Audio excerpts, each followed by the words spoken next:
Hello everyone, welcome to the pre secure. और pre secure में हम लोग करेंगे 30 अप्रैल 2025 का प्री सिक्योर।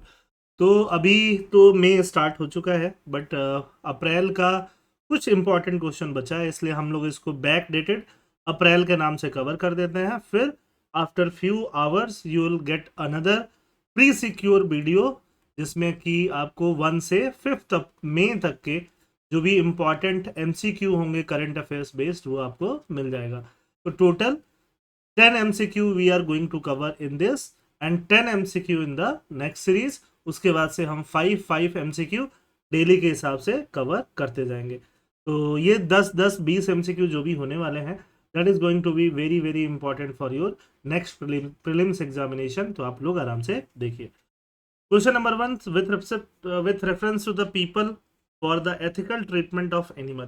पेटा एक एनजीओ जैसा काम करता है जिसका नाम है People for the Ethical Treatment of Animal. Animals का ethical treatment, animals culling, animals का जो हत्या होता है उनको रोकना।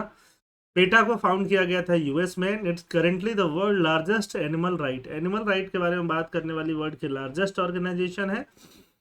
PETA campaigns against animal exploitation in various sectors, including laboratories, food industry, clothing trade, entertainment business. सब में क्या करती है वो, एक तरह से कैंपेन करती है। लेदर जैकेट, लेदर बैग्स, इन सब के अगेंस्ट में सीधे सीधे वो क्या करती है, कैंपेन करती है। तो सेकंड वाला तो ऑब्वियस ही है, इसी के लिए पेटा बना है। फर्स्ट वाला अगर आपको पता है तो ही बता पाओगे, तो फर्स्ट का आंसर जो है वो क्या हो जाएगा, सी हो जाएगा।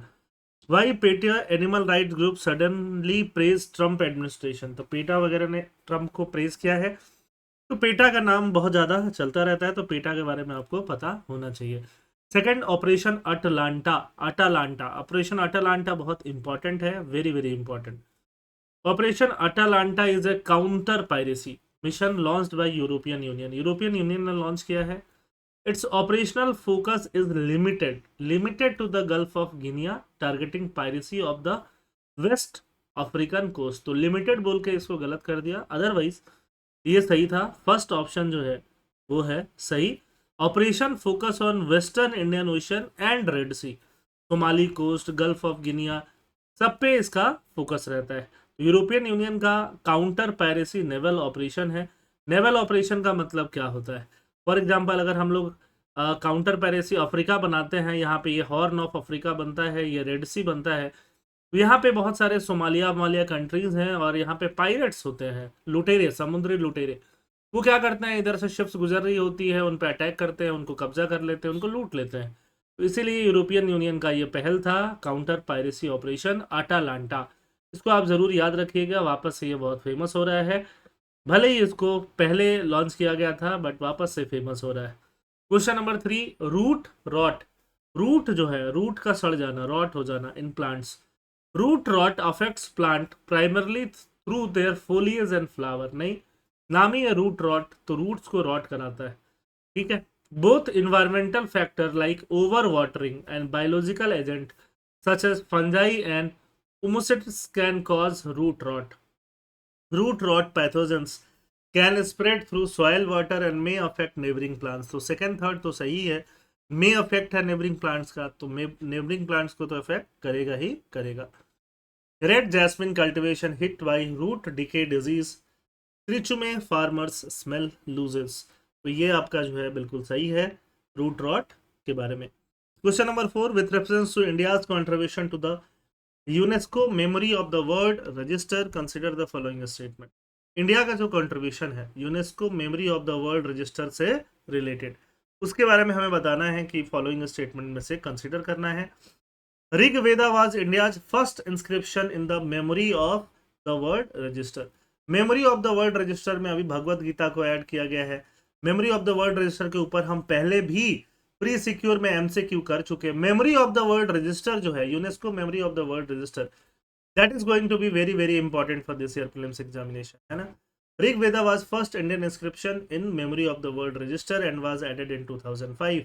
भगवत Gita and Natya Shastra manuscript added in 2025 are preserved at the Bhandarkar Oriental Research Institute in Pune। तो ये दोनों स्टेटमेंट बहुत ज़्यादा इंपॉर्टेंट है। इसके अलावा memory of the word register में क्या होता है, स्क्रिप्चर्स जो होते हैं, स्क्रिप्ट्स जो होते हैं, लिटरेचर जो होता है, एंशियंट लिटरेचर वगैरह को प्रिजर्व करके रखे जाने की बात होती है। All of India's contribution to the Memory of the World Register are individual submission, ऐसा नहीं है, कॉमन सबमिशन भी है। Common common for example, India जब आज़ाद हुआ था, आज़ाद होने के बाद इंडिया ने क्या चलाया था, नॉन अलाइन मूवमेंट। तो नॉन अलाइन मूवमेंट के जो आर्काइव्स हैं, उसके जो लेटर्स वगैरह हैं, वो भी memory of the World register का पार्ट है। इसीलिए थर्ड स्टेटमेंट गलत होता है, फोर्थ स्टेटमेंट जो है फर्स्ट एंड सेकंड वो सही हो जाता है। Fourth question with reference to jumping genes and their potential role in Alzheimer. Alzheimer में जंपिंग जीन, जंप करने वाले जीन का क्या रोल है? Jumping gene also known as transposons can move within the genome and may cause genomic instability, particularly non dividing cells. वैसा cell जो divide नहीं होते हैं न्यूरॉन्स, उसमें ये जेनोमिक इनस्टेबिलिटी क्रिएट करेगा। Retrotransposons, the most common type of jumping gene in human, replicate through an RNA intermediate using reverse transcriptase। Reverse transcriptase से retro ट्रांसपोजोन जो है वो आता है। The drug 3TC, a reverse transcriptase inhibitor originally used for HIV, has shown promise in restoring memory in Alzheimer patient during clinical trial। तो जो HIV treat करने के लिए जो ड्रग का यूज हुआ था, अल्जाइमर पेशेंट के लिए भी वो दिखा रहा है कि वो यूजफुल हो सकता है। थर्ड स्टेटमेंट जो है वो गलत है, फर्स्ट सेकंड स्टेटमेंट जो है वो सही है, तो आंसर 1 हो जाएगा। While the drug 3TC has shown a reduction in neurofilament light, it did not directly improve memory in Alzheimer patient। ठीक है, वैसे भी HIV और अल्जाइमर दोनों अलग अलग चीजें, तो फर्स्ट एंड सेकंड जो है वो सही है। वापस से आप जंपिंग जीन्स के बारे में जान लीजिए। जंपिंग जीन का रोल कहाँ होता है? अल्जाइमर डिजीज में, अल्जाइमर जिसमें मेमोरी लॉस होता है। वापस से जंपिंग जीन्स उसको जाना जाता है transposons can move within the genome and may cause genomic instability, particularly in non dividing cell like neuron. तो ये आपको पता होना चाहिए, इतना स्टेटमेंट ये डायरेक्टली आपको। और RNA retro transposons the most common type of jumping gene in human होते हैं, रेप्लिकेट कैसे करते हैं? रिवर्स ट्रांसक्रिप्टेज से। तो ये स्टेटमेंट आपको पता होना चाहिए। प्रीलिम्स में अगर साइंस से क्वेश्चन आएगा तो इसको पूछा जा सकता है। ठीक है, यहाँ पे देख सकते हैं, इसको बोला जाता है transposons. Transposons jumping genes, jumping genes है transposons.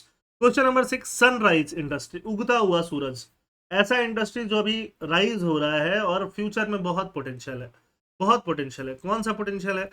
A sector with stable growth and minimal innovation नहीं, अ ट्रेडिशनल सेक्टर नहीं, rapid growing sector with high investment and innovation, innovation का जो जरूरत है वो ज्यादा है, डिक्लाइनिंग सेक्टर नहीं। तो आंसर 6 का सी है, सिंपल सा क्वेश्चन है। ठीक है, India aims to double share of manufacturing in GDP to 23%। हमारा शेयर जो है जीडीपी में मैन्युफैक्चरिंग का 17-18% के आसपास होवर करता रहता है। हम उम्मीद में है कि हम 23% तक इसको बढ़ा लेंगे। रीयूनियन आइलैंड के बारे में बताइए। Recently seen in the news, is located in which of the following water bodies? Reunion island, reunion island कहाँ पे है? रीयूनियन आइलैंड इंडियन ओशन में है। सिंपल सा क्वेश्चन है, एक तरह से ये रीयूनियन आइलैंड जो है फ्रेंच टेरिटरी होता है, फ्रांस का टेरिटरी है ना। चिकनगुनिया का आउटब्रेक हुआ है, ये रहा अफ्रीका, अफ्रीका में ये रहा मेडागास्कर, यहाँ पे है रीयूनियन आइलैंड। यहाँ मॉरिशस भी आसपास ही कंट्री है। ठीक है, और यहाँ स्विट्जरलैंड नहीं है, स्वाजीलैंड है। तो ये Mozambique, Malawi, Tanzania, Madagascar countries आपको एकदम वर्ल्ड मैप के रटे हुए होने चाहिए। अगर अभी तक आपको कंट्रीज रटे हुए नहीं है तो वर्ल्ड मैप आपके रूम में चिपकाओ और कंट्रीज को देखते जाओ। With reference to mission 300, consider the following statement. It aims to provide electricity access to 300 million people in sub Saharan Africa by 2030। Obviously सही है। सब सहारन अफ्रीका की जो कंट्रीज है उसमें 300 मिलियन पीपल को इलेक्ट्रिसिटी प्रोवाइड करेगा। और कौन करेगा? World bank and African development bank मिल के करेगा। बिल्कुल सही बात है ना। 8th क्वेश्चन क्या हो जाएगा? सी हो जाएगा। इंपॉर्टेंट क्वेश्चन है। ठीक है, क्वेश्चन नंबर 9 भी बहुत इंपॉर्टेंट क्वेश्चन। 9 प्रीलिम्स के लिए भी इंपॉर्टेंट है और 9 मेंस के लिए भी इंपॉर्टेंट है। नैनो डीएपी, डीएपी मतलब di ammonium phosphate, di ammonium, ammonium और फॉस्फेट है ना। तो नैनो डीएपी, नैनो मतलब बहुत छोटा साइज होगा, इतना छोटा साइज होगा कि पानी में घुला के अगर हम देते हैं तो ये वेस्टेज कम होगा। नैनो पार्टिकल्स का मेन चीज क्या होगा? सीधे रूट्स में जाएंगे और इनका वेस्टेज कम होगा। Nano DAP is a liquid nano fertiliser developed to improve nutrient absorption obviously and enhance plant growth। good, it was launch by the Indian farmer fertiliser cooperative, IFFCO ने लॉन्च किया है, ये भी सही है। इफ्को ने पहले नैनो यूरिया लॉन्च किया था, अभी नैनो डीएपी लॉन्च किया है। इफ्को जो है, इफ्को बहुत इंपॉर्टेंट है, इंडियन फार्मर फर्टिलाइजर कोऑपरेटिव ही है, फर्टिलाइजर्स के लिए ही कोऑपरेटिव है। Nano DAP contains 16% nitrogen and 8% phosphorus. अब खुद सोचो, ये फॉस्फोरस के लिए बनाया जा रहा है, तो फॉस्फोरस का वॉल्यूम ज्यादा होना चाहिए, ना कि नाइट्रोजन का। Unlike conventional DAP which is granular, conventional DAP क्या होता है, ग्रैनुलर होता है, ग्रैनुलर मतलब ऐसे दाना दाना होता है। नैनो डीएपी केस में होगा, लिक्विड फॉर्म में होगा, making it more efficient and easily absorb by crops, obvious बात है। ठीक है, नैनो होगा, बहुत छोटा साइज होगा, तो थोड़ा लिक्विड फॉर्म में, लिक्विड ही फॉर्म इसका होगा। 1 2 एंड 1 2 का 4 जो है 9th का सही आंसर बनेगा। ठीक है, are nano fertiliser future of farming, yes IFFCO farmer thinks so. ठीक है, लास्ट क्वेश्चन, वरुणा एक्सरसाइज किस कंट्री के बीच होता है, तो आपको याद रखना है नेवल एक्सरसाइज है India and France. Varuna, Garuda, ये सब फ्रांस के साथ हम लोग एक्सरसाइज करते हैं, वरुण। ठीक, तो with that we have completed 10th question for the day. Thank you, जय हिंद। सारे क्वेश्चन ध्यान से देखिए।